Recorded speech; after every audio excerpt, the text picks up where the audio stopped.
Nous sommes ici à Cúcuta, la ville colombienne à la frontière ouest du Venezuela. C'est là qu'une partie de l'aide humanitaire est bloquée depuis le 7 février.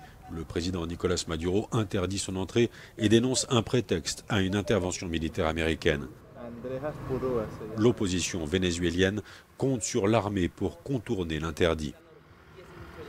Ce sont les plus intéressés par l'entrée de cette aide humanitaire. C'est à l'intérieur de l'armée que l'aide humanitaire est la plus attendue. Je suis très optimiste quant à la décision des hommes et des femmes de l'armée.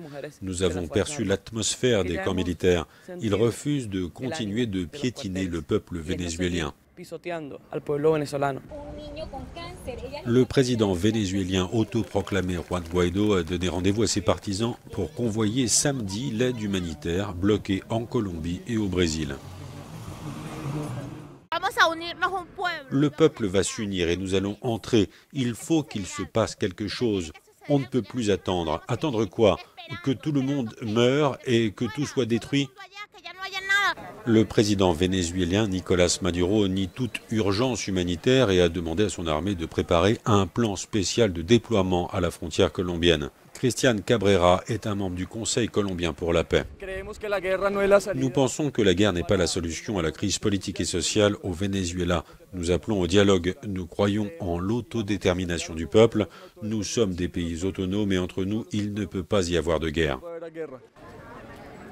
De son côté, l'opposition vénézuélienne se prépare à convoyer l'aide d'urgence samedi prochain.